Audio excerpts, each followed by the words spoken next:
fronts and fire brigade lines.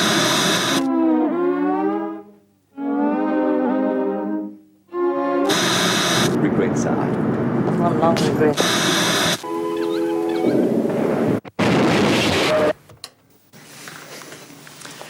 Bad sound is a turn-off. People will put up with glitches in the pictures, but if they can't hear what people are saying, they hit the off switch. But who's to blame? Editors can only work with the raw materials you give them. Garbage in, garbage out. When I record, I aim for clean, audible sound, but it also has to fit the qualities needed for the program or segment, and it has to cut together. We're going to take you through one of the basics of sound recording, the office interview.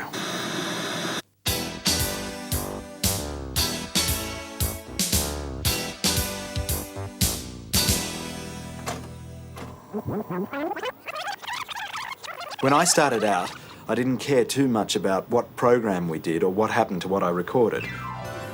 Girls? As long as I got something on tape, it was okay by me.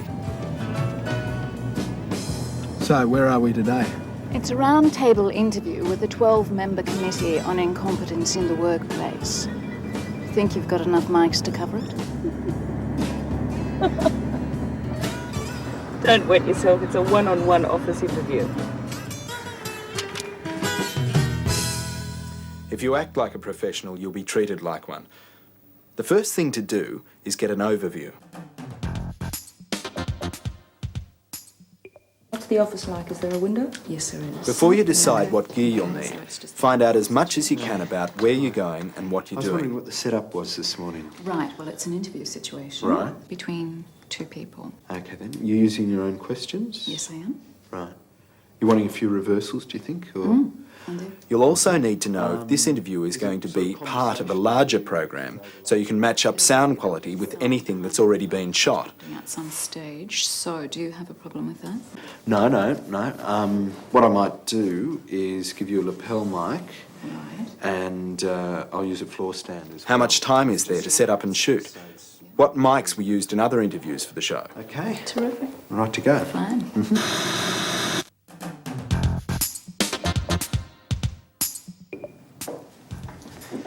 Hi. G'day. What are we shooting on? We're using the Sony Betacam. Right, fine. Lisa was wanting to use her own questions in the final cut, so I was thinking of miking her separately on track 2. Yep, that's fine. Find out from your camera operator what equipment they're using so you can make sure yours is compatible. Are your mics going to be T or phantom power? Will you need male-female adapters for your leads? Will you need an attenuation pad? If you don't know, find out. Also, work out how they're going to use your audio tracks. Most cameras can record at least 2 separate tracks. We'll be recording the interviewer on one track and the guest on the other, which makes the sound easier to edit. Check with your camera operator to find out which track is furthest from the edge of the tape and potential edge damage, and record the most important sound there. In our case, we want the guest on track 1. Take a broad selection of mics. A standard kit should include a hand mic like an Electro Voice 635, a short shotgun mic like a Sennheiser 416 in its hand grip, a lapel mic or 2, all the relevant power supplies and extra batteries too.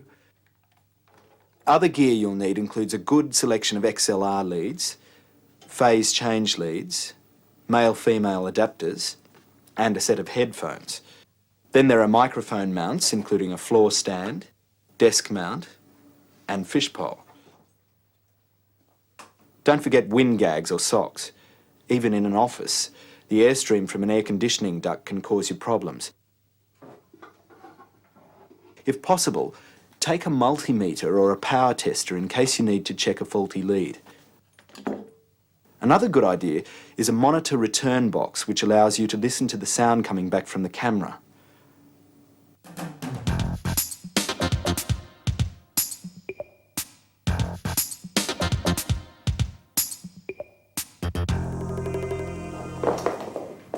Have you got everything now? Just one more thing, the mixer. Can't you just go straight to the camera? Well, if I had no other choice, I might. But even if I'm only using one mic, it's far better to go through the mixer. It makes it a lot easier to control levels while you're recording.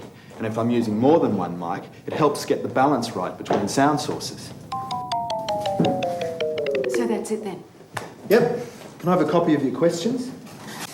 Oh, well, I haven't had a chance to do them yet. There are a few things to remember so that when you get to location, everything goes smoothly.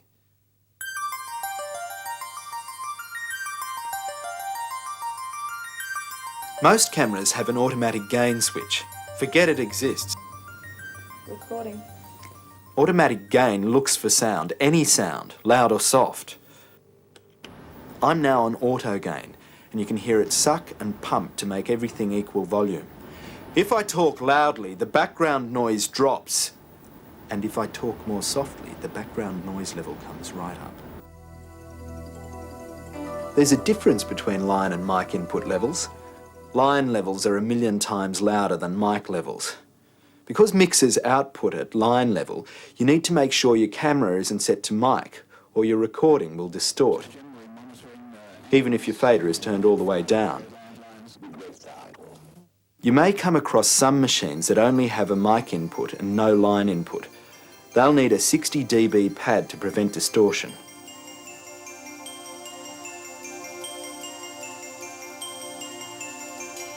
You should use noise reduction wherever you can to reduce tape hiss.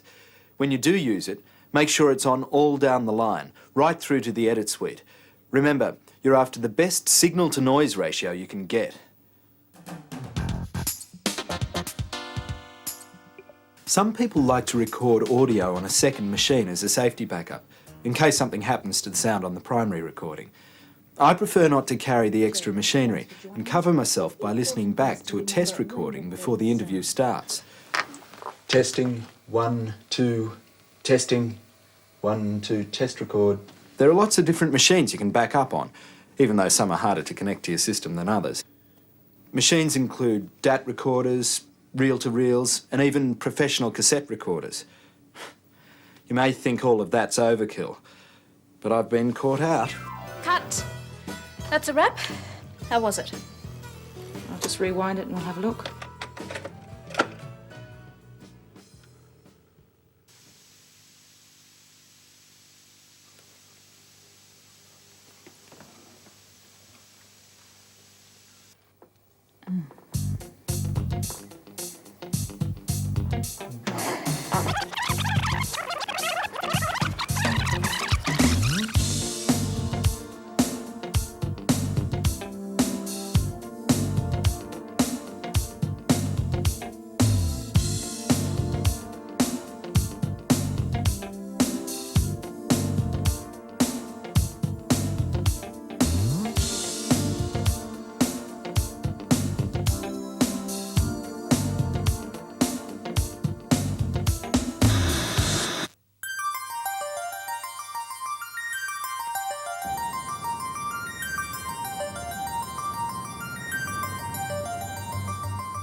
You never have enough time, but use the time you do have to check out your location.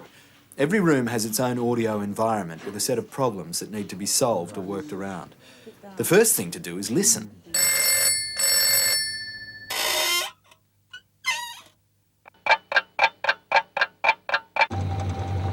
Even the quietest room can be full of hidden noises. So it always pays to listen through your headphones or cans. The human ear selectively blocks things out, but mics don't. You want to hear exactly what they're picking up.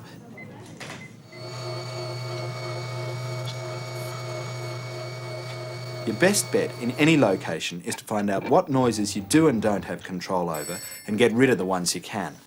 If it's no go, say so.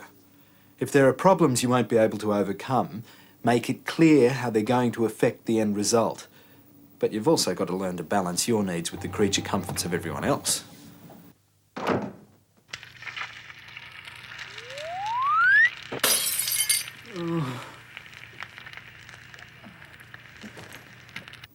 The editor will be looking for a soundtrack without too many unwanted noises.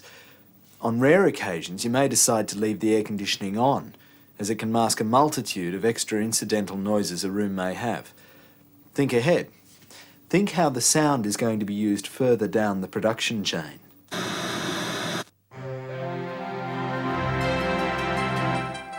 Your choice of microphone is vital. Again, you need to evaluate how to get the best sound from your surroundings with the gear you've got. For instance, if you're covering a number of people and you need your hands free, you may set up an omnidirectional, like a Neumann KM83. In other cases, you may opt to mic them all with separate mics.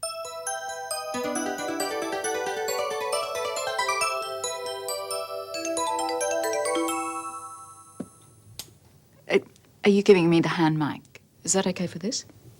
Well, if your hand doesn't shake too much, it is. One method is to use a handheld microphone. The quality is good and you only use one audio track, leaving the other spare. On the other hand, this method can lead to handling Testing. noise. 1, 2, 2, 2, 1, 2. Right. Okay. Here we are this afternoon with Jerry Wade. How... It can be distracting to the guest and sometimes awkward. You're dependent on the skills of the person using it.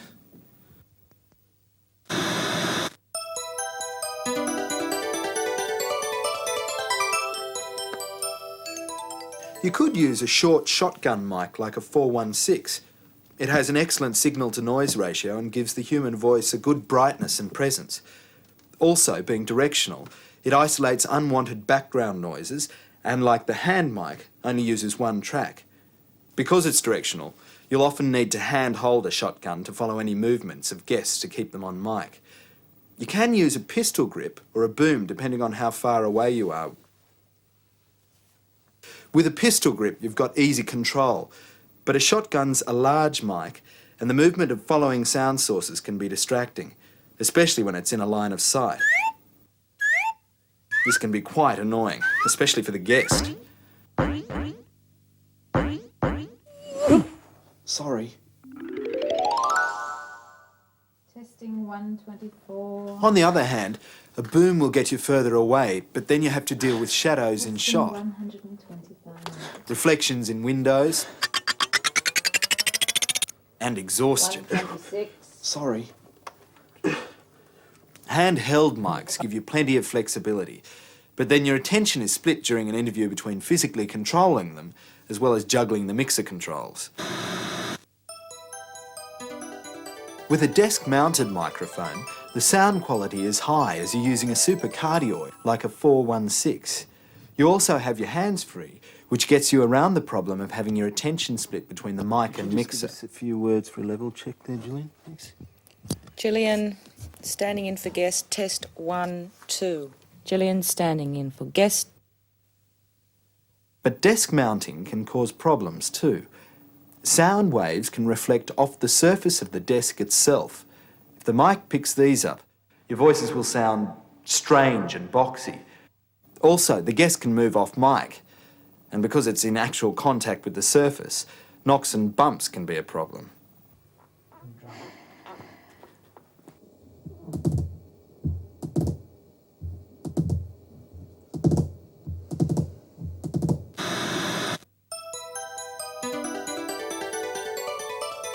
Lapel mics can be hidden from view and allow much closer sound pickup. But as lapel mics are usually omnidirectional, they not only pick up the person, but any other sound in the room as well. And we have a level check, thanks. Right. Testing 1, 2. 1, 2. Testing 1, 2. Testing 1, 2. 1, 2. 1, 2. Also, because they're attached to the body, jackets, ties and jewellery can rub on them. And because they're so small, you can get into real problems if you forget you're wearing one.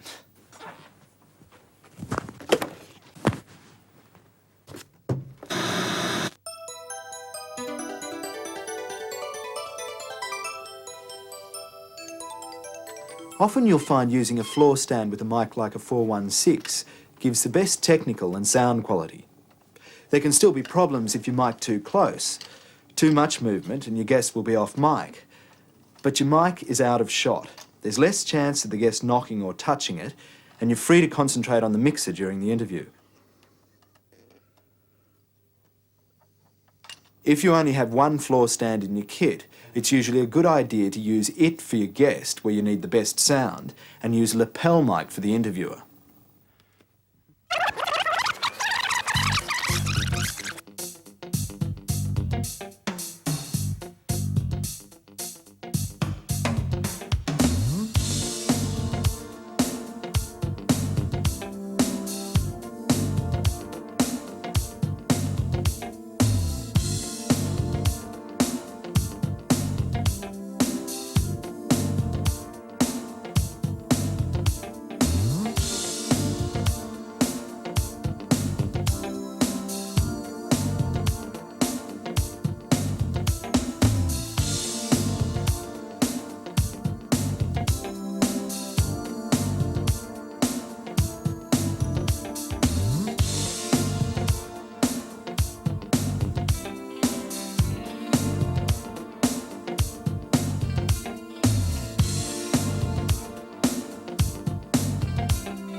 Can I just get a voice level, please?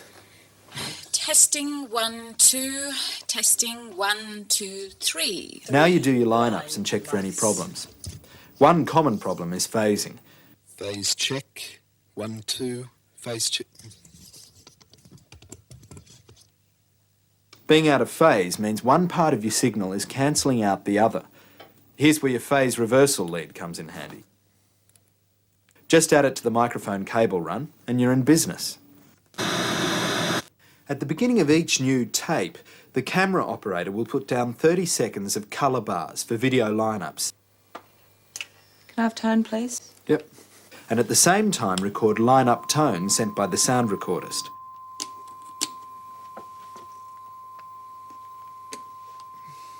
Line-up tone gives a standard reference point, a standard level, 0 for the others in the process to work to. Okay, that's fine. You can use a tone generator or the one built into the mixer.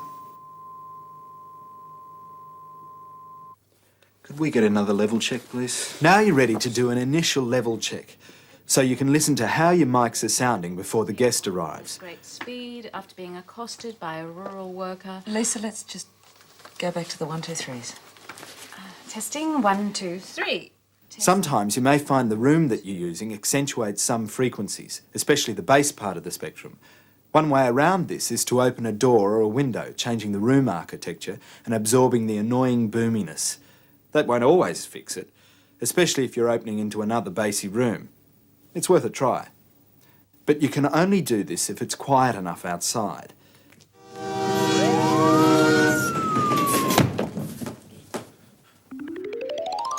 With levels, it's important to remember that after you've set them, they're not fixed.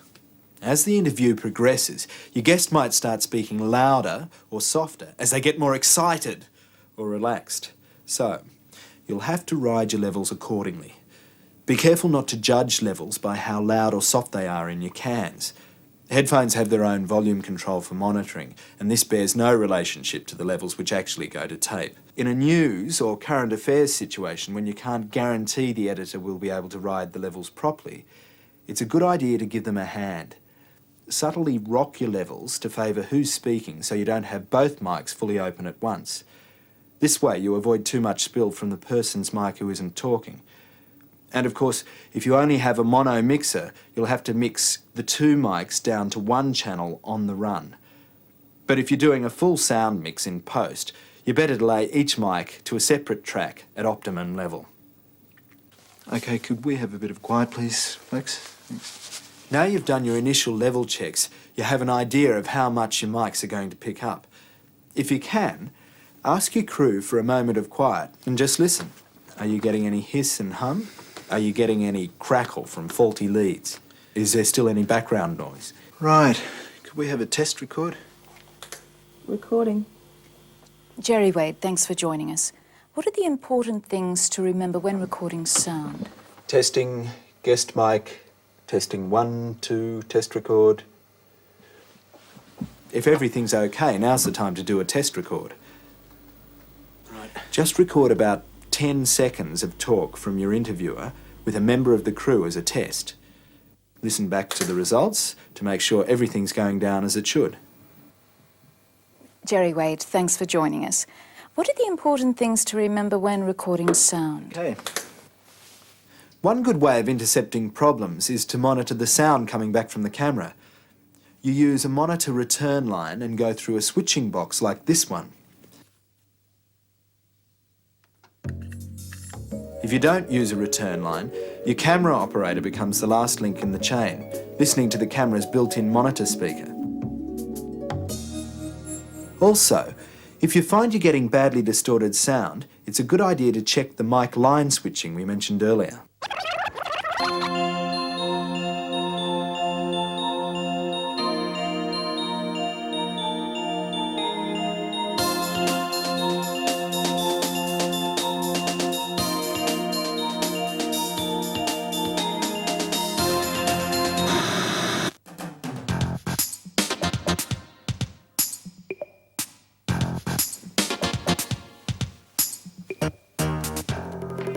By the time your guest arrives, almost everything should be set up and ready to roll.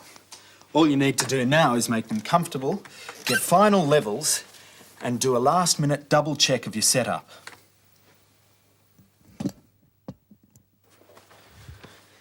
Right, could we get a few words just for level checks, please? Level check. 1, 2, 3, 4, 5, 6. Testing. 1, 2, 3, 4, 5, 6. 1, 2. Oh, it sounds like my batteries have gone again. I only changed them an hour ago. Well, if your mics are phantom powered from the mixer, your batteries can drain really easily.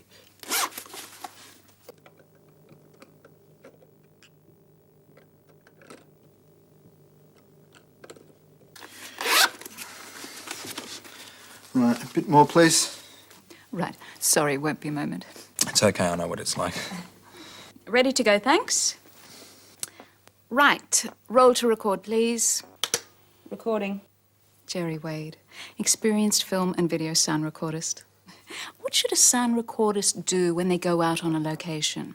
Well, the first thing to do is get an overview. And when the interview's happening, it's important to be listening for any problems. I'm sorry, we'll have to stop. I'm getting hum.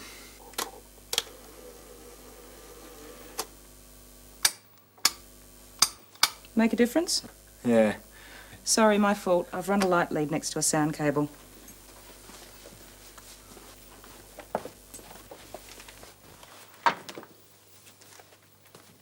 That's fixed it. Sorry. Right. Roll again, thanks. Rolling. Jerry Wade, experienced film and video sound recordist.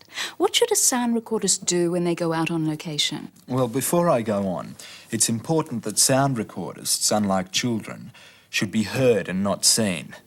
As far as the viewer is concerned, there are only two people in the interview, the interviewer and the guest. So the sound operator should try not to catch the guest's eye. It's distracting, and the viewers will be wondering what the guest's looking at. A good trick is to keep looking down at the mixer during the take. Jerry, thanks for your time. It's a pleasure. Cut.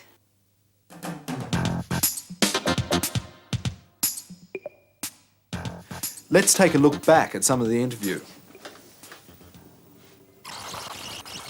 Firstly, sound and vision. What's the first thing a sound recordist should do before going on location? Okay, the first thing to do is get the overview. Find out as much as you can about where you're going. So, what do you consider is the most important thing a sound recorder should know about buzz tracks? Hear that? That's where a buzz track or room tone comes in handy. A buzz track is just a recording of the ambient sound in the room. About 60 seconds is enough. It's important to get one so that the sound is consistent when the editor cuts the interview together. Some people call them atmospheres, but for me, an atmos is something like faint background chatter or birds, which adds character to a soundscape. An atmos isn't essential for this kind of work, but a buzz track is. Okay, quiet please for a buzz track. Rolling. Buzz check for Jerry Wade interview, 60 seconds starting from now. What you do is record a buzz track when the motor's running. Editors put this recording of ambient sound onto a free track when they compile the interview, which can cover any audio holes and smooth over sound transitions. Do your buzz tracks at the end of the interview so you know what kind of sounds you need to have. Also, make sure your mics are in the same position and at the same level as during the interview. That way any sounds they pick up match what they picked up during the interview. Finally, remember not to turn the lights off because they'll click when they're cooling down and ruin your recording. Like we said before, bad sound is a turn-off. When you see the finished product, will you want to go and hide in a cupboard or tell everyone it's your work? What you do as a sound recordist is a vital part of the process, and how you do it has implications right through the chain. There's a lot to think about, but that's half the fun. Shh! Sorry.